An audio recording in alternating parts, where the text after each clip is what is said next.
আসসালামু আলাইকুম। শুভেচ্ছা নেবেন সবাই।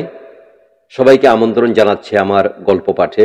আজ আমি প্রখ্যাত কথা সাহিত্যিক আনিসুল হকের মুক্তিযুদ্ধ ভিত্তিক মা উপন্যাসের ১৫তম পর্ব পাঠ করে শোনাব।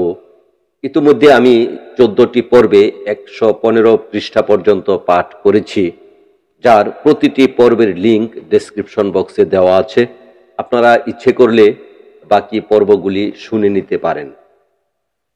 তো মূল পাঠ শুরু করার আগে আমি এই উপন্যাসের কাহিনীটি খুব সারসংক্ষেপে তুলে ধরছি। উপন্যাসের কাহিনী মুক্তিযোদ্ধা মাকফার আহমদ চৌধুরী আজাদ ও তার মায়ের জীবন নিয়ে। শহীদ আজাদের মা সাফিয়া বেগম ছিলেন ঢাকার তৎকালীন প্রভাবশালী ব্যক্তিদের মধ্যে একজনের স্ত্রী। তিনি অত্যন্ত আত্মমর্যাদা সম্পন্ন একজন নারী ছিলেন। তার স্বামী যখন দ্বিতীয় বিবাহ করলেন তখন তিনি তা মেনে নিতে পারেননি। তাই ছোট্ট আজাদকে নিয়ে শত বিলাসিতা আর প্রাচুর্যের আকর্ষণ উপেক্ষা করে নেমে এসেছিলেন নিজের গড়া যুদ্ধক্ষেত্রে। সেই যুদ্ধের তিনি ছিলেন একজন সফল যোদ্ধা। অভাব অনটনকে পেছনে ফেলে নিজ হাতে তিনি মানুষের মতো মানুষ করেছিলেন আজাদকে। ১৯৭১ সালে বাংলাদেশের মুক্তিযুদ্ধে আজাদ তার বন্ধুদের সাথে যোগ দেয়। ঢাকায় ক্র্যাক প্লাটুনের একজন যোদ্ধা ছিলেন তিনি। এই গেরিলা দলটি তৎকালীন সময়ে হিট অ্যান্ড রান পদ্ধতিতে বেশ কিছু সংখ্যক আক্রমণ পরিচালনা করে পাকিস্তানি সেনাবাহিনীর মধ্যে ব্যাপক ত্রাসের সঞ্চার করে। ১৯৭১ সালের ২৯ আগস্ট পাকিস্তানি বাহিনী রেড চালিয়ে ক্র্যাক প্লাটুন এবং সংশ্লিষ্ট বিশিষ্ট ব্যক্তিদের ধরে নিয়ে যায়। আজাদের বাড়িতেও রেড হয়। আজাদ ও তার বন্ধুরা ধরা পড়েন। পাকিস্তানিরা তাদের নির্মমভাবে নির্যাতন করে অনেক তথ্য জানতে চায়। প্রচণ্ড অত্যাচারের মুখেও তারা আজাদের মুখ থেকে কিছুই বের করতে পারেন না। তখন তার মাকে বলা হয়, ছেলে যদি নাম দাম ইত্যাদি বলে দেয় তাহলে তাকে ছেড়ে দেওয়া হবে। কিন্তু আজাদের মা ছেলেকে বলেন কিছুই না বলতে। আজাদ মাকে বলেন, মা, দুদিন ভাত খাইনি, ভাত নিয়ে এসো। পরের দিন মা ছেলের জন্য ভাত নিয়ে হাজির হন কারাগারে, কিন্তু ছেলের দেখা মেলে না। ইতিমধ্যে আজাদকে হত্যা করা হয়েছে। আজাদকে ভাত খাওয়াতে না পেরে আজাদের মা নিজে জীবনে আর কোনোদিন ভাত স্পর্শ করেননি।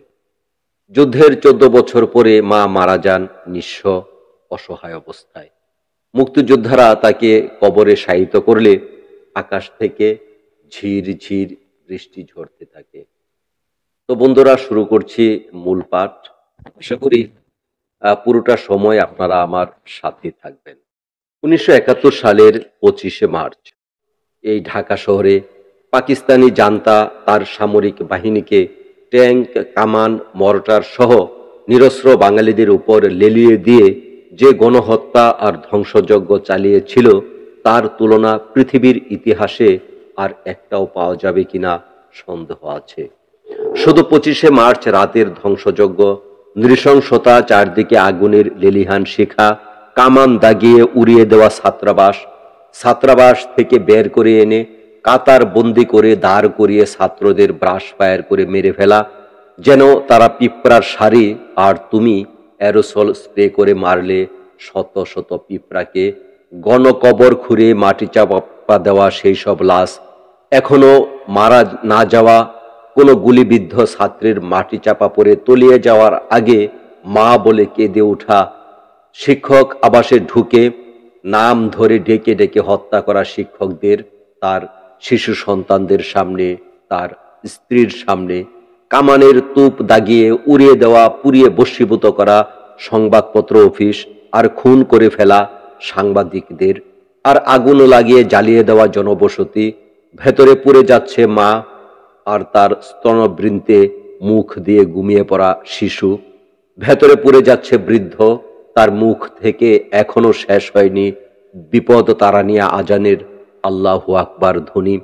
মাংস পোড়া গন্ধে ভারী হয়ে উঠছে আকাশ বাতাস, আর সে মাংস মানুষের আর ভীত সন্ত্রস্ত পলায়নপর মানুষদের নির্বিচারে গুলি করে হত্যা করা, পুলিশ ব্যারাকে আগুন লাগিয়ে জীবন্ত দগ্ধ করে মারা বাঙালি পুলিশদের, ইপিআর ব্যারাকে হামলা চালিয়ে জ্বালিয়ে পুড়িয়ে গুলি করে মারা বাঙালি ইপিআর সদস্যদের, সদরঘাট লঞ্চ টার্মিনাল ঘেরাও করে ভেতরে আশ্রয় নেওয়া মানুষদের নির্বিচারে পাখি মারার মতো করে হত্যা করা, লাশে আর রক্তে ভেসে যাচ্ছে বুড়িগঙ্গা, যেন হঠাৎ মাছের মরক লাগায় নদী তল ছেয়ে গেছে মরা মাছে, না কোথাও পানি দেখা যাচ্ছে না, লাশ আর লাশ, আর সেসব মাছ নয়, মানুষ। ঢাকার সবগুলো পুলিশ স্টেশনে টেবিলের উপর উপুর হয়ে আছে বাঙালি ডিউটি অফিসারের গুলি খাওয়া মৃতদেহ। দমকল বাহিনীর অফিসে ইউনিফর্ম পরা দমকল কর্মীরা শুয়ে আছে, বসে আছে, গুলিবিদ্ধ হয়ে দেয়ালে আটকে আছে লাশ হয়ে। ঢাকার সবগুলো বাজারে আগুন দেওয়া, পাতার পর পাতা শুধু এই পৈশাচিকতার, এই আগুনের, লাশের, হত্যার, আর্তনাদের, আর মানুষ মারার আনন্দে উল্লাসে ফেটে পড়া সৈনিকের অট্টহাসির, আর মদের গ্যালাস নিয়ে মাতাল কণ্ঠে সাবাস সাবাস, আরো খুন, আরো আগুন, আরো রেপ বলে জেনারেলদের চিৎকারে ফেটে পড়ার বর্ণনা লেখা যাবে শত পৃষ্ঠা, সহস্র পৃষ্ঠা, নিযুত পৃষ্ঠা। তবু বর্ণনা শেষ হবে না, শুধু এই বাস্তবতার প্রকৃত চিত্র আর ফুটিয়ে তোলা সম্ভব হবে না। কেই বা সব দেখছে একেবারে, যে দেখেছে রাজারবাগে হামলা তার কাছে ওই তো নরক, যে দেখেছে ইপিআরে হামলা এক জীবনে সে আর কোনো দিন স্বাভাবিক হতে পারবে না। যে অধ্যাপক ভিডিও করেছে জগন্নাথ হলের মাঠে সারিবদ্ধ ছাত্রদের গুলি করে মেরে ফেলার দৃশ্য, তিনিও তো ঘটনার সামান্যই চিত্রায়িত করতে পেরেছেন মাত্র। যে সাইমন ড্রিঙ্ক বিদেশি সাংবাদিকদের বহিষ্কার এড়িয়ে ইন্টারকন্টিনেন্টাল হোটেলের রান্নাঘর দিয়ে পালিয়ে গিয়ে লন্ডনের দি ডেইলি টেলিগ্রাফ পাঠিয়েছিলেন genocide in Bangladesh, some witness accounts how Dhaka paid for united Pakistan, তিনি নরকের সামান্যই বর্ণনা দিতে পেরেছিলেন। 25শে মার্চ রাতে সারাটা শহরে পাকিস্তান আর্মি কোনো জাহান্নাম প্রতিষ্ঠা করেছে। তার বর্ণনা আস্তে আস্তে ঢাকাবাসী জানতে, বুঝতে, উপলব্ধি করতে শুরু করেছে। 27শে মার্চ কারফিউ উঠিয়ে নেওয়ার পরে যারা রাস্তায় বেরোয় তারা দেখতে পায় শুধু লাশ আর লাশ। রাজারবাগের আশেপাশে যাদের বাসা ছিল তারা ওই রাতে প্রত্যক্ষ করেছে, সারা রাত গুলির মধ্যে কোনো রকমে মাথা বাঁচিয়ে উপলব্ধি করেছে পাকিস্তানি সৈন্যদের নৃশংসতা। কামান মর্টার দিয়ে গোলা তো ছোড়া হয়েছিলই, রাজারবাগ পুলিশ লাইনে 4 দিক থেকে আগুন লাগিয়ে দেওয়া হয়েছিল তাদের ক্যাম্পে। পানির ট্যাঙ্কে যে বাঙালি পুলিশ পজিশন নিয়েছিল তারা মারা গেছে ফুটন্ত পানিতে সেদ্ধ হয়ে। আলতাফ মাহমুদের বাসা ছিল রাজারবাগ পুলিশ লাইনের খুব কাছে। তারা দেখতে পেয়েছিল সেই দুজকের খানিকটা। ভোর হতে না হতে প্রতিরোধকারী বাঙালি পুলিশরা আর টিকতে না পেরে একজন দুজন করে পালিয়ে যাচ্ছিল এদিক ওদিক। তাদেরই দুজন আসে আলতাফ মাহমুদের বাসায়। তারা তাদের পোশাক খুলে সাধারণ লুঙ্গি শার্ট ধার নিয়ে পরে অস্ত্র রেখে পালিয়ে যায়। এরকম পলায়নপর বাঙালি পুলিশদের আশ্রয় দিয়েছিল, পোশাক দিয়েছিল আশেপাশের অনেক বাঙালি পরিবার। নাসিরুদ্দিন ইউসুফ বাচ্চুর মনে আছে 25শে মার্চ রাতে রাস্তায় গাছ ফেলে, সোয়ারেজ পাইপ ফেলে তারা ব্যারিকেড দিয়েছিল। 11টা সাড়ে 11টার দিকে ট্যাঙ্ক, আর্মরড, কার নিয়ে আর্মি রাস্তায় নেমে আসে গুলি করতে করতে। রাতের বেলা জোনাকি সিনেমা হলের কাছে হাসানের বাসায় আশ্রয় নেই সে। সারা রাত রাজারবাগে পুলিশের সঙ্গে আর পাকিস্তানি আর্মির যুদ্ধ হয়। ভোরবেলা বাচ্চু বেবির বাসা হয়ে পল্টন লাইনের নিজের বাসায় ফিরছে গলিপথে, দেখতে পায় বাঙালি পুলিশরা পালিয়ে যাচ্ছে। বাচ্চুদের কাছেও তারা অস্ত্র রেখে যায়। তখনও ধোঁয়া উঠছে শান্তিনগরে, রাজারবাগে জোনাকির সামনে রাস্তায় পড়ে আছে লাশ। 26শে মার্চ 1971, বাইরে কারফিউ। আজাদার বাসায় আছে, কি করবে বুঝে উঠতে পারছে না। মায়ের কঠোর নিষেধ, বাইরে যাওয়ার চেষ্টা করা যাবে না। জায়েদ উসখুস করছে আর মতলব একেবারে গলির মুখে গিয়ে দেখে আসে ঘটনা কি। মাঝে মধ্যে ট্যা ট্যা করে গুলির শব্দ ভেসে আসছে। ছাদে গিয়ে তাকালে এদিক ওদিক দোয়া দেখতে পাওয়া যায়, আবার গোলাগুলির শব্দ, খুব কাছে থেকে আসছে শব্দ। মনে হয় শেল এসে পড়ছে এই বাসার উপরে। আজাদের মা দৌড়ে আসেন। আজাদ কোথায়? আয়, আয় শুয়ে পড়। জায়েদ কোথায়? এই তুই আবার উঠে পড়ছিস কেন? শো বলছি। একটু পরে আবার শব্দ থেমে যায়। আজাদ রেডিও অন করে। রেডিও পাকিস্তান থেকে একটা অপরিচিত কণ্ঠ ভেসে আসছে। কোনো অবাঙালি হবে হয়তো। না ইংরেজি, না উর্দু, না বাংলা, এক অদ্ভুত ভাষায় সে ঘোষণা পাঠ করে চলছে। সবই সামরিক বিধি। টিক্কা খানের সামরিক বিধি বমন করে চলেছে রেডিওটা। কি করা যাবে, কি করা যাবে না এলান হচ্ছে। আর বলা হচ্ছে প্রেসিডেন্ট আগা মোহাম্মদ ইয়াহিয়া জাতির উদ্দেশ্যে ভাষণ দেবেন। আজাদ রেডিওর নব ঘোরাতে থাকে। আকাশবাণী শোনা যায়। এদের খবরটা শুনলে হয়। আকাশবাণীর ইংরেজি খবরে বলা হয়েছে, West Pakistan has attacked east Pakistan. আবার গুলির শব্দ। সবাই চুপ করে আছে। কিন্তু এরই মধ্যে হঠাৎ তাদের বাসার দরজায় ধাক্কা দেয়। কে? এই ঘোর দুর্যোগের মধ্যে কে? বাসায় সবার নিঃশ্বাসের শব্দ জোর শোনা যাবে এমন নিস্তব্ধতা। আবার কড়া নাড়ার শব্দ। আজাদ বলে, কে? কিন্তু তার গলা থেকে শব্দ ঠিক মতো বেরোচ্ছে না। সে ক্যাশে গলা পরিষ্কার করে নেয়। কে? সে আবার স্পষ্ট গলায় বলে। মা ছুটে আসেন, ফিসফিস করে বলেন, আজাদ তুই ওই ঘরে যা, আমি দেখছি। মা জানালার বদ্ধ কপাটের ফাঁক দিয়ে উকি দিয়ে বোঝার চেষ্টা করেন কে। বুঝতে পারেন না। তারপর জানালাটা খুলে বারান্দায় তাকান। না, কেউ না। 27শে মার্চ। আজ সকালে কারফিউ নেই। দুপুর থেকে আবার শুরু হবে। আজাদ আর বাসার বের হয়। রেললাইনের পথ ধরে ছুটে চলছে হাজার হাজার মানুষ। নারী, পুরুষ, শিশু, আবাল, বৃদ্ধ, বনিতা। প্রত্যেকের হাতে সাধ্যমতো ব্যাগ, সুটকেস, পুটলা। কারো কুলে বাচ্চা। সবার চোখে মুখে ভয়। সবাই যেন এই মৃত্যুপুরী ছেড়ে পালিয়ে কোনো রকম পেতে চাইছে একটুখানি জীবনের স্মরণ। একটা ছোট্ট ছেলের মাথায় একটা বড় ট্রাঙ্ক নিয়ে চলছে। আজাদ আর বাসার কেউ কোনো কথা বলে না। তারা একটু তাকিয়ে এগিয়ে যায়। আউটার সার্কুলার রোডে হোটেল দ্য প্যালেসের সামনে দেখতে পায় পড়ে আছে একটা লাশ। আজাদ চমকে উঠে, কিন্তু এটা কিছুই নয়। আরো অনেক লাশ তাদের দেখতে হবে। তারা রাজারবাগের দিকে এগিয়ে যায়। পথে পথে ছড়িয়ে আছে লাশ। গুলিবিদ্ধ শরীর থেকে বেরোনো রক্ত শুকিয়ে পড়ে আছে রাস্তায়। পুলিশ ব্যারাক থেকে এখনো ধোঁয়া উঠছে। কুকুরে টানাটানি করছে লাশ নিয়ে। কত যে লাশ পড়ে আছে ইতস্তত, ইয়াত্তা নেই। আজাদার বাসার এতক্ষণ কেউ কোনো কথা বলেনি। হঠাৎ বাসার রাস্তার ধারে বসে পড়ে। আজাদ জিজ্ঞেস করে, কি হলো?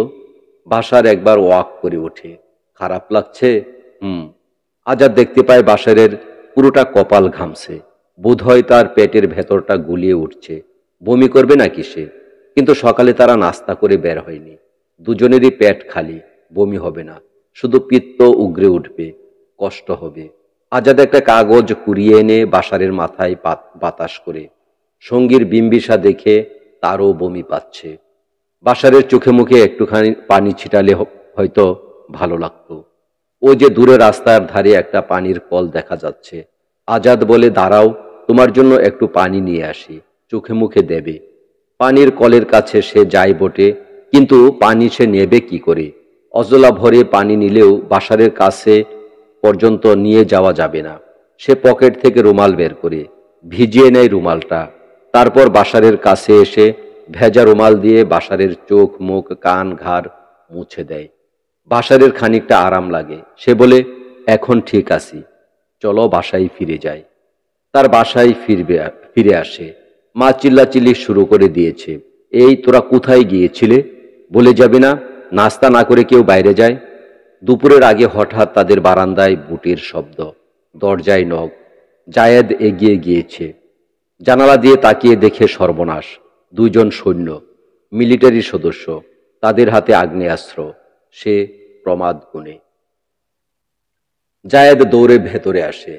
আজাদার বাসার তখন রেডিওর নব ঘোরাচ্ছে। কোন রেডিও কি বলে শোনা দরকার? Akashvani, BBC, voice of America, Dhaka, সবই সে একের পর এক শুনছে। জায়েদ গিয়ে হাজির সেখানে। দাদা, দাদা। জায়েদের কণ্ঠে ফিসফিসানি। কি হয়েছে দাদা? জায়েদ কথা থামিয়ে প্রথমে একটা শ্বাস নেয়। তারপর বলে, বাসাত মিলিটারি আইছে। মিলিটারি? আজাদার বাসার একই সঙ্গে বলে ওঠে। তাদের হতবিহ্বল দেখায়। তারা এখন কি করবে? দরজা থেকে তখন শোনা যায়, আজাদ, আজাদ আছো নাকি? বাঙালির গলা। আজাদ এগিয়ে যায় বারান্দার দরজায়। কে? সে কণ্ঠ উঁচিয়ে বলে, আমি সালেক, তোমার সেন্ট গ্রেগরির ফ্রেন্ড। আজাদ তাড়াতাড়ি দরজা খুলে। সালেক চৌধুরী তার ঘনিষ্ঠ বন্ধু। এ বাসাতেও সে একবার এসেছে, আর্মিতে আছে। আসো আসো। সালেক ভেতরে ঢুকে। সেনাবাহিনীর পোশাকে তাকে একটু অন্যরকম যে লাগছে না তা নয়, তার সঙ্গে তার এক সহকর্মী হবে। সালেক ঢুকেই বলে, দরজা বন্ধ করে দাও। ও আমার বন্ধু ক্যাপ্টেন মাহমুদ। মাহমুদ, এই হলো আজাদ। তোমাকে তো এর কথা বলেইছি। আজাদ, শুনো, ক্যান্টনমেন্টের অবস্থা খারাপ। আমরা পালিয়ে এসেছি, পালিয়ে চলে যাব। তুমি এক কাজ করো, আমাদের দুজনকে তোমার 2 সেট কাপড় দাও। কারফিউ আরম্ভ হওয়ার আগেই ঢাকা ছাড়তে হবে। আজাদ বলে, বসো, দিচ্ছি। মা এগিয়ে আসেন, সব শুনেন। তার চোখে মুখে উদ্বেগ।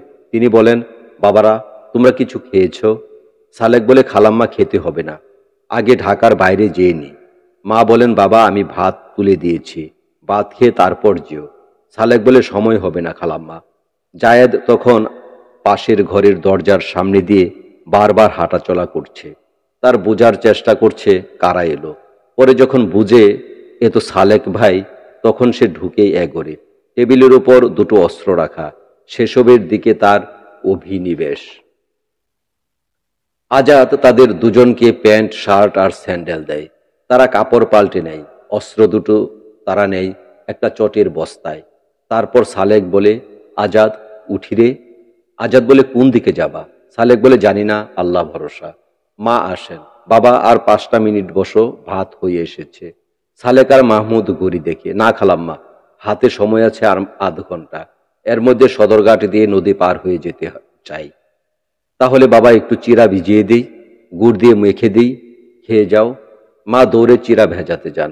সালেক বলে, খালাম্মা, না, থাকুক, দেরি হয়ে যাবে, আমরা যাই। চিরা ভেজানোই থাকে। সালেক আর মাহমুদ সিভিল ড্রেসে বেরিয়ে যায়। ঘরে পড়ে থাকে তাদের সামরিক পোশাক, বেল্ট, জুতা, টুপি।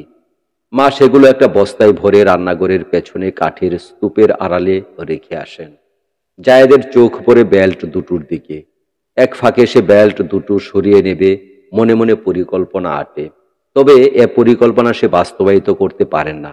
2 দিন পরই কারফিউর বিরতিতে আম্মার নির্দেশে পুরোটা বস্তা মাথায় করে নিয়ে ফেলে দিয়ে আসে এফডিসির পুকুরে।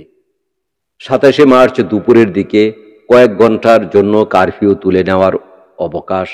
জুয়েল এসে হাজির সৈয়দ আশরাফুল হকের বাসায়। ডোরবেল টিপে। বাসার লোকজন উকি দিয়ে দেখে কে এলো। জুয়েলকে দেখে দারোয়ান বলে, কে? জুয়েল বলে, আমি জুয়েল। বাবু আছে? সৈয়দ আশরাফুল এসে গেট খুলে। কি ব্যাপার? শুনো নাই মুস্তাক ভাইরে মাইরা ফেলাইছে? কোন মুস্তাক? তোমাগো আজাদ বয়েজ ক্লাবের মুস্তাক ভাই। কও কি? আশরাফুলের মাথা চক্কর দিয়ে ওঠে। আজাদ বয়েজ ক্লাবের অন্যতম প্রতিষ্ঠাতা ক্রীড়ানুরাগী মুস্তাক ভাইকে মেরে ফেলেছে। সে ভয়ার্ত গলায় বলে, কেমনে? ডিডিএস এর সামনে হের গুলি খাওয়া লাশ পড়ে আছে, হাত দুইটা নাকি উপরে ধরা। মনে হয় উর্দুতে কিছু একটা বুঝাইতে চাইছিল, পারে নাই। অনেকে দেখতে যাইতেছে, যাবা? চলো। তারা দুজনে বেরিয়ে পড়ে ঢাকা ডিস্ট্রিক্ট স্পোর্টস অ্যাসোসিয়েশন কার্যালয়ের উদ্দেশ্যে। আশরাফুলের সামনে লাশের বর্ণনা দেবার সময়ও জুয়েল বুঝতে পারেনি আসলে গুলি খেয়ে মৃত্যু ব্যাপারটা কি। কিন্তু ডিডিএস এর কার্যালয়ে গিয়ে যখন মুস্তাক ভাইয়ের চিত হওয়া উন্মুক্ত শরীরটা গুলিবিদ্ধ আর রক্তাক্ত অবস্থায় সে দেখে, তখন একটা মানুষের এরকম অন্যায় প্রতিকারহীন মৃত্যু যেন সে কিছুতেই মেনে নিতে পারে না। লোকটার সঙ্গে 3 দিন আগেও তাদের দেখা হয়েছে, কথা হয়েছে। এখন কিভাবে শুয়ে আছে 2 দিনের বাসি লাশটা? ঢাকার অনেক ক্রিকেটারকেই ক্রিকেট খেলতে উদ্বুদ্ধ করা, ক্রিকেটের বিষয়ে একাগ্র ও পরিশ্রমী হতে বলার কাজটা মুস্তাক ভাই করে আসছেন দীর্ঘদিন ধরে। সেই মুস্তাক ভাইকে এভাবে মেরে ফেলা হবে। জুয়েলের চোয়ালটা শক্ত হয়ে ওঠে। সে কামড়ে ধরে নিচের ঠোঁট, আর ভয়ে আশরাফুলের শরীর হয়ে গুলিয়ে ওঠে। হঠাৎ শোনা যায় কে যেন ভেউ ভেউ করে কেঁদে উঠল। জুয়েল আর আশরাফুল লোকটার দিকে তাকায়। আজাদ বয়েজ ক্লাবের পিয়ন ফয়বার। ওদিকে দেখা যাচ্ছে ক্রিকেটার রকিবুল হাসানও এসে হাজির হয়েছে। আজাদ ধীরে ধীরে জানতে পারে বিশ্ববিদ্যালয় এলাকায় সারি বেঁধে হত্যা করা হয়েছে ছাত্রদের, বাসায় গিয়ে গুলি করে খুন করা হয়েছে শিক্ষকদের, ছাত্রী হলে গিয়ে নারকীয় নির্যাতন করা হয়েছে মেয়েদের। তাদের হাতের মুঠো শক্ত হয়ে আসে, ক্রোধের আগুনে শরীর হয়ে ওঠে তপ্ত। তবে রাজনীতির সঙ্গে তার প্রত্যক্ষ যোগাযোগ না থাকায় ঠিক কি করা উচিত সে বুঝে উঠতে পারে না।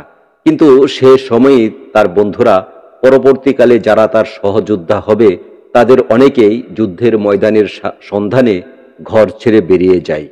শহীদুল্লাহ খান বাদল, আশফাকুস সামাদ, বদিউল আলম, মাসুদ উমর, ঢাকা বিশ্ববিদ্যালয়ের 4 ছাত্র বেরিয়ে পড়ে যুদ্ধের সন্ধানে।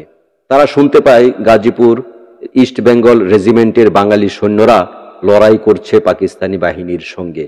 সেখান থেকে তারা পিছু হটে ময়মনসিংহে যাবে, এটাই স্বাভাবিক। সুতরাং বাদল, আশফি, উমর, বদি 4 তরুণ কারফিউ তুলে নেওয়ার কয়েক ঘন্টার ভিতরেই ঢাকা ছেড়ে ময়মনসিংহের পথে পা বাড়ায়। বাচ্চু, সামাদ এবং লক্ষাধিক ঢাকাবাসী 27শে মার্চ কারফিউ তুলে নেওয়ার ফাঁকে তাদের সংগৃহীত অস্ত্রশস্ত্র সহ বুড়িগঙ্গা পেরিয়ে আশ্রয় নেয় জিঞ্জিরায়। সেখানেই তারা প্রথমে শুনতে পায় স্বাধীন বাংলা বিপ্লবী বেতার কেন্দ্রের ঘোষণা। M A Hannan, major Zia, Shamsher Mobin O captain ভুঁইয়ার কণ্ঠে স্বাধীনতার ঘোষণা। মুক্তিযোদ্ধাদের অনেকেই এখনো মনে করতে পারে মেজর জিয়ার কণ্ঠস্বর তাদের অনুপ্রাণিত করেছিল খুবই, কারণ তারা আর্মি খুঁজছিল। বাঙালি আর্মি বিদ্রোহ করেছে শুনে তারা বুঝতে পেরেছিল যুদ্ধ সত্যিই শুরু হয়ে গেছে। রেডিওর এক ঘোষণা ত্রিমোহনীতে শুনতে পায় শাহাদত চৌধুরী আর ফতে। তারা সেখানে গিয়েছিল যুদ্ধক্ষেত্রের খোঁজে। রেডিওতে কান পেতে এক ঘোষণা শুনে যেন জেগে উঠে ত্রিমোহনী, উৎসব শুরু হয় সেখানে।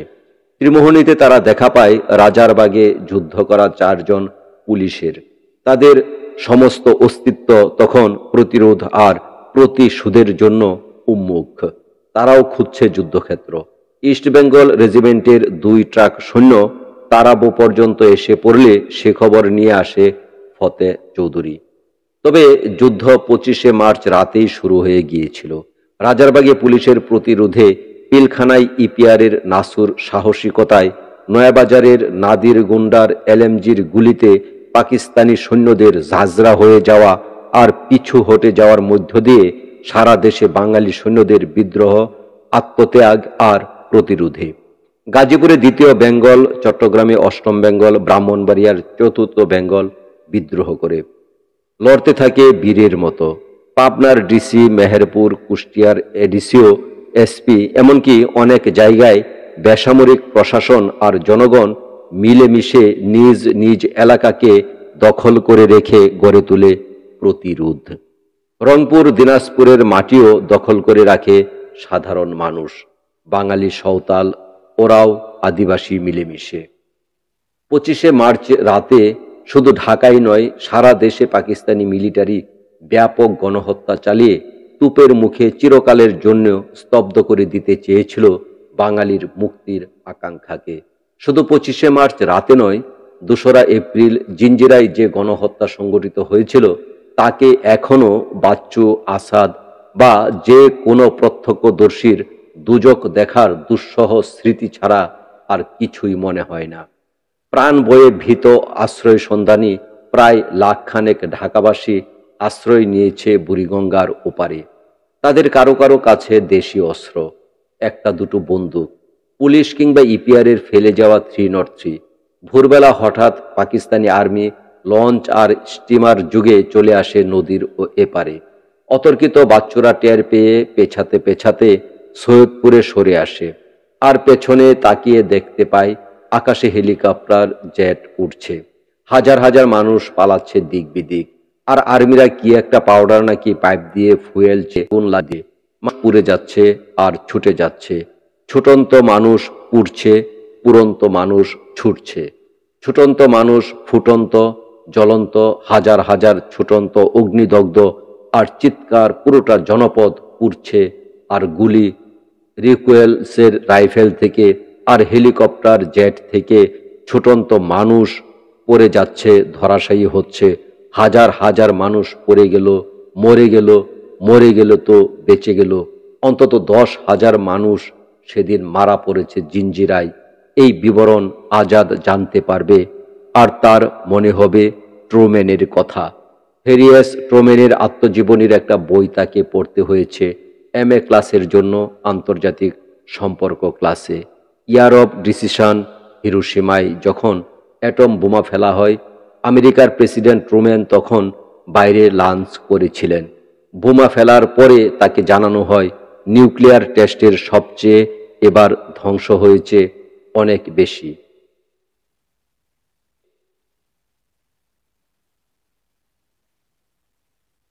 অন্তত 10,000 মানুষ সেদিন মারা পড়েছে জিঞ্জিরায়। এই বিবরণ আজাদ জানতে পারবে, আর তার মনে হবে ট্রুম্যানের কথা। হেরিয়াস ট্রুম্যানের আত্মজীবনীর একটা বই তাকে পড়তে হয়েছে MA ক্লাসের জন্য, আন্তর্জাতিক সম্পর্ক ক্লাসে। ইয়ার অব ডিসিশন। হিরোশিমায় যখন অ্যাটম বোমা ফেলা হয়, আমেরিকার প্রেসিডেন্ট ট্রুম্যান তখন বাইরে লাঞ্চ করছিলেন। বোমা ফেলার পরে তাকে জানানো হয় নিউক্লিয়ার টেস্টের চেয়েও এবার ধ্বংস হয়েছে অনেক বেশি। ট্রুম্যান বলেছিলেন, ইতিহাসের সবচেয়ে বড় জিনিস হলো এটা, চলো বাড়ি যাই। এই বোমা 20,000 টন TNTর সমান শক্তিশালী। I was greatly moved. I said to the sailors around me, this is the greatest thing in the history. It's time for us to get home. জিঞ্জিরার দিকে পালাতে গিয়েই সঙ্গীতজ্ঞ বারিন মজুমদার আর ইলা মজুমদারের আঙুল থেকে একসময় খুলে যায় তাদের বছর 7 বয়সী মেয়ে মধুমিতার হাতের মুঠো। তারা তাকে ডাকতেন মিতু বলে। তারপর মিতু মিতু বলে ইলা মজুমদার কত ডাকলেন, বারিন মজুমদার কত ডাকলেন, তাদের ছোট ছেলে পার্থ কত ডাকলো। মিতু আর ফিরে এলো না। যে যায় সে আর ফিরে আসে না, কিন্তু মায়েরা প্রতীক্ষায় থাকে। তাদের প্রতীক্ষা দেশ স্বাধীন হওয়ার 14 বছর পরেও ফুরায় না। যুদ্ধের খোঁজে ঢাকার ছাত্ররা বেরিয়ে পড়ে অনেকেই। যেমন বাচ্চু পায়ে হেঁটে চলে যায় দাউদকান্দি হয়ে কুমিল্লা, সেখান থেকে শুনতে পায় যুদ্ধ হচ্ছে মীরের সরাইয়ে। তারপর হেঁটে চলে যায় চট্টগ্রাম, সেখান থেকে ফিরে আসে ঢাকায়। তারপর পেয়ে যায় 2 নম্বর সেক্টর থেকে পাঠানো বার্তা, খালেদ মোশাররফ গেরিলা অপারেশনের জন্য ঢাকার ছাত্রদের চান। গোপনে ঢাকা ত্যাগ করে সীমান্তের ওপারে মেলাঘর যেতে থাকে ছাত্ররা। জুনের প্রথম সপ্তাহে মেজর খালেদ মতিনগর থেকে মাইল 10 দূরে মেলাঘরে একটু ঘন জঙ্গলের মধ্যে স্থাপন করেন এই নতুন ক্যাম্প। তারও আগে অবশ্য ক্যাম্প হয়েছিল বক্সনগর, সেখান থেকে মতিননগর। সেখানে যোগ দেয় মানিক, উমর, মাহমুব, আসাদ। বাস্কেটবল খেলোয়াড় কাজী কামাল, মতলবের মুফাজ্জল হোসেন চৌধুরী মায়ের বাড়ি হয়ে পৌঁছে যায় মতিনগর মুক্তিযোদ্ধা ক্যাম্পে 6-7 জনের একটা দলের সদস্য হিসাবে। শহীদুল্লাহ খান বাদল, আশফাকুস সামাদ, মাসুদ উমর এর আগেই পৌঁছে গেছে। পৌঁছে যায় শাহাদত চৌধুরী, যুদ্ধদিনে যাকে ডাকা হবে সাচৌ বলে। সাচৌ মেজর খালেদ মোশাররফের প্রিয় তরুণের পরিণত হবেন, আর শহীদুল্লাহ খান বাদল কাজ করে যাবে সেক্টর 2 হেডকোয়ার্টার মতিনগরের গুরুত্বপূর্ণ এক স্টাফ হিসেবে, যতক্ষণ না তাকে যুদ্ধের শেষের দিকে এসে বাম সন্দেহে সরিয়ে নেওয়া হবে কলকাতায়। প্রতিটা তরুণের নিজের গড়দৌর মা বাবা ছেড়ে যুদ্ধে যাওয়ার আছে আরেকটা স্মরণীয় গল্প। বদিউল আলম ঢাকায় একসময় বিখ্যাত বা কুখ্যাত ছিল NSF এর নেতা হিসাবে। কিশোরগঞ্জের ছেলে বদি ছাত্র হিসেবে ছিল তরুণ মেধাবী, লম্বা, একটু মলাটে গায়ের রং। 71 সালে ছিল ঢাকা বিশ্ববিদ্যালয়ের অর্থনীতি বিভাগের ফাইনাল ইয়ারের ছাত্র। ফৌজদারহাট ক্যাডেট কলেজ থেকে সে 1964 সালে HSC পরীক্ষায় মানবিক বিভাগে মেধা তালিকায় 4র্থ স্থান অধিকার করেছিল। এই উজ্জ্বল পটভূমি নিয়েও বদি যে তৎকালীন পাকিস্তান সরকার সমর্থক ও পূর্ব পাকিস্তানের গভর্নর মুনায়েম খানের পৃষ্ঠপোষকতায় গড়ে ওঠা NSF-এ যোগ দিয়েছিল, তার কারণ খুব একটা রাজনৈতিক নয়। এদের যোগ দেওয়ার কথা ছিল ছাত্র ইউনিয়নে, কিন্তু একটা কথা কাটাকাটি থেকে ফৌজদারহাট ক্যাডেট কলেজের কয়েক বন্ধু NSF-এ ঢুকে পড়ে। সরকারের পৃষ্ঠপোষকতা থাকায় ক্যাম্পাসে তারা চলাফেরা করত দাপটের সঙ্গে। এই সময় জিন্নাহ হলের এনএসএফ নেতা বদি সালেকের নাম উচ্চারিত হতো একই নিঃশ্বাসে, মধ্যখানে একটা উচ্চ হাইফেন সমেত এবং ভয়ের সঙ্গেই। সৈয়দ আশরাফুল হকের মনে পড়ে ক্রিকেটার হিসাবে আশরাফুলকে যদি একটু প্রশ্রয়ের চোখে দেখত, ক্যাম্পাসে দেখা হলে জিজ্ঞেস করত, কি আশরাফুল, কেমন আছো? এতে আশরাফুল স্নাগ্না অনুভব করত, দেখছস কত বড় গুন্ডা আমার খোঁজখবর নিতেছে। অন্যদিকে শহীদুল্লাহ খান বাদল ছিল এসএসসি আর এইচএসসি দু পরীক্ষাতেই প্রথম স্থান অধিকারী এক অবিশ্বাস্য তরুণ। সে যুক্ত ছিল বামপন্থী চিন্তা আর আদর্শের সঙ্গে। বদির সঙ্গে তার যোগাযোগ ছিল প্রকাশ্য। অর্থনীতি বিভাগের নির্বাচনের সময় ছাত্র ইউনিয়নের সঙ্গে এনএসএফ এর গণ্ডগোল বাঁধলে বাদল এবং বদির দূরত্ব প্রায় শত্রুতায় পরিণত হয়। এরপরে ছাত্র ইউনিয়নের ছেলেরাও শরীর চর্চা ইত্যাদির দিকে মন দেয়। একদিন জিমনেশিয়ামে বাদলরা ব্যায়াম করছে, তারা পড়ে যায় বদি এবং তার দলের সামনে। বদিরা ধাওয়া দেয় বাদলদের। 69-এর গণ আন্দোলনের সময় থেকে বদিউল আলমরা এনএসএফে নিষ্ক্রিয় হতে থাকে। ডাকসুর জিএস নাজিম কামরান চৌধুরী এনএসএফ এর পক্ষ থেকে নির্বাচিত হওয়া সত্ত্বেও গণ আন্দোলন সমর্থন করেন এবং এরপর থেকে ছাত্র সমাজের স্বাধিকার তথা স্বাধীনতা আন্দোলনে নেতৃস্থানীয় ভূমিকা পালন করতে থাকেন। বদিউল আলমরা মনে প্রাণে বাংলাদেশের স্বাধীনতার সমর্থক হয়ে ওঠে। যুদ্ধে কাজী কামালের যাওয়ার কথা ফতে চৌধুরীর সঙ্গে। নির্দিষ্ট দিন নির্দিষ্ট সময়ে একটু দেরি করে ফতে চৌধুরীর বাসায় পৌঁছায় কাজী কামাল। ফতেহ নয়, দেখা পায় তার ভাই শাহাদত চৌধুরীর। শাহাদত বলে, তুমি দেরি করে ফেলেছ, ওরা তো তোমার জন্য ওয়েট করতে করতে শেষে চলে গেল। এখনো সদরঘাটে যাও, দেখা পেতেও পারো, মতলবের লঞ্চে খুঁজো। কাজী কামাল বেরিয়ে যায় জ্বরের বেগে। সদরঘাটের গিয়ে ঠিকই নাগাল পায় সে ফতেহদের। ফতেহ তাকে বলে, আসছো, ভালো করছো, কিন্তু প্রত্যেকের 170 টাকা লাগবে, পথের খরচ আর হাত খরচ হিসেবে। তোমার কাছে টাকা আনছো? কাজী কামালের মুখ শুকিয়ে যায়। সে তো টাকা আনেনি, যুদ্ধে যেতে যে টাকা লাগে তা সে জানবে কি করে। আমি আইতাছি বলে সে লঞ্চ থেকে নেমে যায়। ফতেহ চিন্তায় পড়ে যায়, কাজী কি আবার টাকা জোগাড় করতে বাসায় ফিরে গেল নাকি? লঞ্চ যদি ছেড়ে দেয় তাহলে তো তাদের কাজীকে ছেড়েই যেতে হবে। কাজী কামাল কিন্তু লঞ্চে ফিরে আসে মিনিট 10-এর মধ্যেই।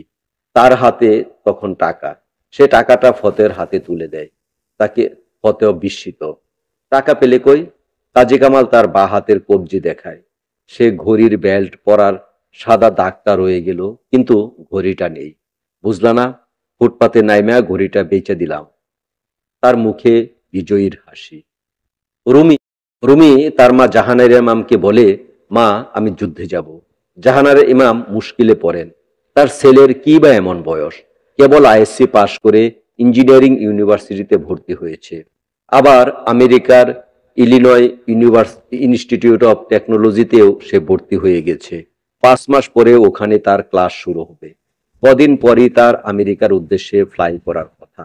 সে কিনা বলছে যুদ্ধে যাবে। জাহানারা ইমামের মাতৃহৃদয় বলে, না, রুমি যুদ্ধে যাবে না। সে আমেরিকা যাবে পড়তে, নিরাপদে থাকতে, দেশে ফিরে এসে স্বাধীন দেশের সেবা করবে। অন্যদিকে তার সচেতন দেশপ্রেমিক স্বার্থত্যাগী হৃদয় বলে, এ শুধু স্বার্থপরের মতো কথা। দেশের জন্য দেশের ছেলে তো যুদ্ধে যাবেই, তুমি কেন তাকে আটকে রাখতে চাও? মা বলে, আর ছেলেরা মায়ের ছেলে নয়। তখন জাহানারা ইমামের মনে হয়, অন্য ছেলেদের মতো যদি রুমি বিছানায় কুলবালিশে শুয়ে রেখে চুপি সারে চলে যেত, তাকে আর এই যন্ত্রণা সহ্য করতে হতো না। কিন্তু ছেলেবেলা থেকেই তিনি ছেলেকে শিখিয়েছেন, মাকে লুকিয়ে যেন কিছু করতে যেও না, যা করতে চাও মাকে জানিয়ে করো। এখন রুমি বিতর্কে চ্যাম্পিয়ন। সে যুদ্ধে যাওয়ার সপক্ষে যুক্তি দেয়। সে যুক্তির তুরে হেরে যান মা। শেষে বলেন, যা, তোকে দেশের জন্য কুরবানি করে দিলাম, যা, তুই যুদ্ধে যা। মুক্তিযোদ্ধারা জানে, পরে বহুদিন রুমির মা জাহানারা ইমাম আর এই উক্তির জন্য আফসোস করেছেন। অবোধ মাতৃহৃদয় বারবার দগ্ধ হয়েছে অনুশোচনায়। কেন তিনি কুরবানি কথাটা বলতে গেলেন?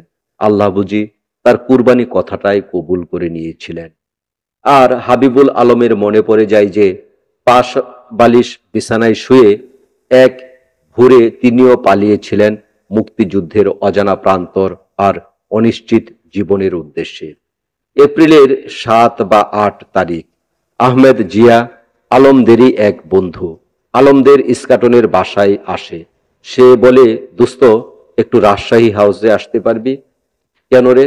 আছে, ঘটনা আছে। জিয়া কানের কাছে মুখ এনে ফিসফিস করে বলে, মেজর খালেদ মোশাররফ ডাকছে। কই? ফ্রন্টে। উনি তো ওনার কোর বেঙ্গল নিয়ে ২৭শে মার্চেই রিভোল্ট করছে। মুক্তিবাহিনীতে উনি ঢাকার ছাত্র চান। তুই যাবি কিনা বল, এটা একটা আলোচনা করব। আরো ২-১ জন আসবে, তুই আয়, তুই তো স্কাউট। হাবিবুল আলম বলে, মেজর খালেদ মোশাররফের নাম তো শুনি নাই। মেজর জিয়াউর রহমানের ঘোষণাটা শুনেছি রেডিওতে। ওনার ঘোষণা শুনেই বুঝতে পারছি বাঙালি সৈন্যরা যুদ্ধ করতেছে, আমাদেরকেও যেতে হবে। আয় বিকেলে রাজশাহী হাউসে। চিনেছিস তো রমনা থানার কাছে? চিনি, চিলেঙের বাসা তো। বিকালবেলা রাজশাহী হাউসে মিটিং। হাবিবুল আলমের অস্থির লাগে, সে কল্পনায় নিজেকে দেখতে পায় যুদ্ধের ময়দানে। কিন্তু কে এই মেজর খালেদ মোশাররফ? তাকে সে চেনে না, তার নাম শুনেনি, কিন্তু মেজর জিয়াউর রহমানের ঘোষণাটা তার কানে বাজছে। বিকালবেলা হাবিব হাজির হয় রাজশাহী হাউসে। তারা ছাদে ওঠে। কায়ুম, জিয়া, লিচেং আর হাবিব। লিচেং ও তাদের কমন বন্ধু। ভালো নাম ইরতিজা রাজা চৌধুরী। সে একটু শারীরিকভাবে আনফিট। সবাই ঢাকা বিশ্ববিদ্যালয়ের ছাত্র। বয়স ২০-র কোঠায়, কেউ হয়তো ২১, কেউ ২২। চৈত্র মাস শেষ হয়ে আসছে। আজকের বিকালটা বেশ গুমুট, সবাই ঘামছে। তবে হঠাৎ করেই হাওয়া বইতে শুরু করেছে। বসন্তের বিখ্যাত বাতাস কপালের ঘামে বুলিয়ে দেয় শীতল পরশ। তাদের আরাম লাগে। জিয়া মুখ খুলে, আমি মুক্তিযুদ্ধের সেক্টর 2 থেকে আসতেছি। ওখানে আমি ট্রেনিং নিচ্ছি। আমাকে পাঠাইছেন ক্যাপ্টেন হায়দার।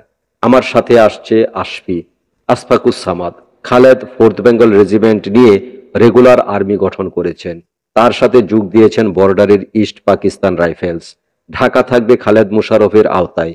এখন ঢাকার ছেলে দরকার। মেজর খালেদ মোশাররফ ক্যাপ্টেন হায়দারকে বলেছেন, ঢাকায় ছাত্র পাঠাও, ঢাকা থেকে আরো ছাত্র নিয়ে আসো। আসলে ওনারা চাইছেন ঢাকায় গেরিলা অপারেশন শুরু করতে, যত তাড়াতাড়ি পারা যায়। এজন্য ঢাকার ছাত্র দরকার। ক্যাপ্টেন হায়দারকে একবার দেখলেই তোদের পছন্দ হবে। যুদ্ধের শুরুতেই সিলেটে ক্যাপ্টেন হায়দারের হাতে গুলি লাগে। তার বাম হাতে প্লাস্টার আছে। সেই জন্য উনি ফ্রন্টে যেতে পারতেছেন না। হেডকোয়ার্টারে থেকে যুদ্ধের পরিকল্পনা করতেছেন। তখন বলা হতো, এখন বলতো যাবি কিনা? অবশ্যই যেতে হবে। আলম ভাবে, না যাওয়ার প্রশ্নই আসে না। এখন যৌবন যার, যুদ্ধে যাওয়ার শ্রেষ্ঠ সময় তার। লিচেং বলে, আমার কি হবে, আমিও তো যেতে চাই। হঠাৎ নীরবতা নেমে আসে ওই আড্ডায়। লিচেং যেতে চাই, কিন্তু ও তো শারীরিকভাবে প্রতিবন্ধী, ওকে নেওয়া তো ঠিক হবে না। জিআই নীরবতা ভঙ্গ করে বলে, লিচেং তুই ঢাকাতেই থাক। এখন যুদ্ধ মানে তো শুধু বন্দুক দিয়ে গুলি ছোড়া নয়, আরো নানাভাবে যুদ্ধ করা যায়। ঢাকায় যখন ফ্রিডম ফাইটাররা ঢুকবে, তুই তাদেরকে আশ্রয় দিবি, খবর দিবি। এই যে তোর বাসায় আজকে মিটিং হচ্ছে, এটাও তো মুক্তিযুদ্ধেরই অংশ। পরদিন হাবিবুল আলমের বাসায় মুক্তিযোদ্ধা থেকে আগামীকাল যাত্রা। হাবিব আলম রাত্রিবেলা দু চোখের পাতায় এক করতে পারে না। তার বাসা থেকে সে বিদায় নেবে কি করে? আব্বা আম্মাকে বলে বিদায় নেওয়ার প্রশ্নই আসে না। সে হলো বাড়ির একমাত্র ছেলে, আর তার বোন আছে 4টা। বড় বোনের বিয়ে হয়ে গেছে, তিনি থাকেন 3 সন্তান সহ খুলনায়। স্বামী পাকিস্তানি নেভির অফিসার। এ বাসায় থাকে 3 বোন। তাদের চোখ ফাঁকি দিয়ে বাসা থেকে বের হওয়াটা মুশকিল। তার উপর হাবিবুল আলম থাকে বাসার দোতলায়। কাঠের খাড়া সিঁড়ি দোতলা থেকে সোজা নেমে গেছে নিচতলার যে জায়গাটায়, সেখানে সারাক্ষণই কেউ না কেউ বসে থাকে, আসা যাওয়া করে, কাজ করে। হাবিব একটা ছোট্ট পিআইএ মার্কা ব্যাগ গুছিয়ে নেয়। এটা সে ব্যবহার করেছিল স্কাউটের প্রতিনিধি হিসাবে গত ডিসেম্বরে তার অস্ট্রেলিয়া সফরের সময়। ভোরের আজান হচ্ছে, হাবিবুল আলম বিছানা ছাড়ে।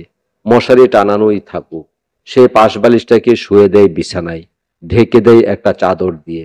তারপর একটা চিঠি লেখে সবার উদ্দেশ্যে, আমি মুক্তিযুদ্ধ যোগ দিতে যাচ্ছি, আমার জন্য চিন্তা করো না, দোয়া করো। চিঠিটা পড়ার টেবিলে রেখে একটা বই দিয়ে চাপা দেয় সে। তারপর কাঁধে ব্যাগটা ফেলে আস্তে করে দরজার বন্ধ করে বাইরে বারান্দায় আসে। একটা টিনের চালা পার হতে হবে, তারপর কাঠের ফ্রেম। সেখান থেকে একটা লাফ দিয়ে নিচতলায় নামা যাবে, তাহলেই কেবল সিঁড়িটা এড়িয়ে যাওয়া সম্ভব। একটা একটা করে পা বিড়ালের মতো সতর্কতায় ফেলে সে কার্নিশে চলে আসে। তারপর দোতলার মাঝ সমান উচ্চতা থেকে একটা লাফ দিয়ে এসে পড়ল দিলু রোডের সরু গলিতে। মাটিতে পড়ে যায় সে, উঠে তারপর হাত ঝেড়ে রওনা হয় অজানার উদ্দেশ্যে। সীমান্ত পেরিয়ে তারা এসে পৌঁছায় মতিনগরে, সেক্টর ট্যুর হেডকোয়ার্টারে। সেখান থেকে তাদের পাঠানো হয় কাঠালিয়া মুক্তিযোদ্ধা প্রশিক্ষণ শিবিরে। তারা যোগ দেয় 2 নম্বর প্লাটুনে। তার মানে এরই মধ্যে 1 নম্বর প্লাটুন গড়ে উঠেছে। যারা আগে এসেছে তারা তাতে যোগ দিয়েছে। 1 নম্বর প্লাটুনের কমান্ডার হলেন আজিজ, ছাত্রলীগের ঢাকা কলেজের ভিপি। 2 নম্বর প্লাটুনের কমান্ডার হল জিয়া। জিয়া সহ হাবিব আলমরা সেকেন্ড প্লাটুনের সবুজ রঙের তাঁবুতে ঢোকে। দেখতে পাই আরো 7-8 জন সেখানে আছে, অর্থাৎ সব মিলে দাঁড়ালো 12-13 জন। তাঁবুর একপাশের ঢাকনা খুলে রাখা হয়েছে, তবু তাঁবুর ভেতরটা গরম। একদিন পরে 2 নম্বর প্লাটুনের ছাত্র যোদ্ধাদের সঙ্গে দেখা করতে আসেন তখনকার কিংবদন্তি সেক্টর ট্যুর প্রধান মেজর খালেদ মোশাররফ। সঙ্গে আসেন ক্যাপ্টেন হায়দার, শহীদুল্লাহ খান বাদল প্রমুখ। খালেদ মোশাররফ লম্বা ফর্সা, তার পরনে নীল রঙের ট্রাউজার, গায়ে হলদে রঙের ফুলহাতা শার্ট, কোমরে পিস্তল। ছাত্র যোদ্ধাদের সামনে তিনি দেন এক সম্মোহনী ভাষণ। তিনি বলেন, পাকিস্তানি হানাদার শাসকদের বিরুদ্ধে আমরা লড়াই করব 3 ভাবে: রাজনৈতিক, অর্থনৈতিক আর সামরিক ক্ষেত্রে। এই লড়াইয়ে ছাত্রদের ভূমিকা হবে খুবই গুরুত্বপূর্ণ। তোমাদের দিয়েই চলবে আমাদের গেরিলা ওয়ারফেয়ার অব সেক্টর 2। তোমরা যারা এসেছো তারা মনে রেখো, একবার যুদ্ধ শুরু করলে ফিরে যাওয়ার কোনো পথ নেই। এখনো চলে যেতে পারো, পরে আর পারবে না। হয় জিততে হবে, নয়তো মরতে হবে। তবে মনে রেখো, স্বাধীন দেশের সরকার জীবিত গেরিলাদের চায় না। No government wants man alive guerrilla. নিতে পারে না। দেশ স্বাধীন হলে তোমাদের কি হবে আমি বলতে পারবো না, তবে যদি তোমরা আত্মত্যাগ করো, যদি শহীদ হও, তাহলে সেটা হবে তোমাদের জীবনের শ্রেষ্ঠ ব্যবহার। এই মৃত্যু হবে বীরের মৃত্যু, দেশের জন্য মৃত্যু, মাতৃভূমির জন্য মৃত্যু, মায়ের জন্য মৃত্যু। শাহাদাত চৌধুরী ওরফে সাচৌ যে মেজর খালেদ তার কাছে যাওয়ার সুযোগ দিয়েছিলেন, তার একটা কারণ ছিল। সেটা হলো সাচৌয়ের সঙ্গে ঢাকার বুদ্ধিজীবী মহলের স্বাভাবিক যোগাযোগ। সাচৌ দেখা যাচ্ছে ঢাকা গেলে সঙ্গে করে আনেন আলতাফ মাহমুদের সুর করা নতুন গান। আর পরমাশ্চর্য, তিনি একবার সঙ্গে করে আনলেন 2টি কবিতা। সেই কবির নাম বলা বারণ। তিনি খালেদ মোশাররফকে বলতে তো মানা নাই। শামসুর রহমান। শামসুর রহমান রয়ে গেছেন অবরুদ্ধ বাংলাদেশে। তিনি গোপনে লিখে সাচৌয়ের হাতে পাঠিয়েছেন একজোড়া আশ্চর্য কবিতা। গোপনে সেই কবিতা বইয়ে সীমান্ত পাড়ি দিয়ে মেলাঘরের ক্যাম্পে খালেদের হাতে পৌঁছে দিলেন সাচৌ। সুলতানা কামাল পরে শোনালেন কবিতা দুটো খালেদ সহ মুক্তিযোদ্ধাদের। স্বাধীনতা তুমি, রবি ঠাকুরের অজর কবিতা অবিনাশী গান। স্বাধীনতা তুমি, কাজী নজরুল যাত্রা চুলের বাবরি দুলানো মহান পুরুষ, সৃষ্টি সুখের উল্লাসে কাপা। আর তোমাকে পাওয়ার জন্য হে স্বাধীনতা, তোমাকে পাওয়ার জন্য আর কতকাল ভাসতে হবে রক্ত গঙ্গায়, আর কতকাল দেখতে হবে খান্ডব দাহন।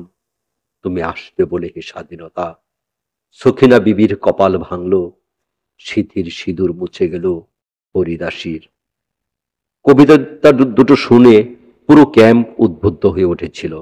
এরপরে সাচৌ আর আলম অবসর পেলে যেতেন কবি শামসুর রহমানের বাড়ি। কবিও খোঁজখবর নেওয়ার চেষ্টা করতেন গেরিলাদের। এই গেরিলাদের দেখেই শামসুর রহমান লেখেন তার আরেকটা অসাধারণ কবিতা, গেরিলা। ওই কবিতাটা মুক্তিযোদ্ধাদের ক্যাম্পে নিয়ে গিয়েছিলেন সাচৌ।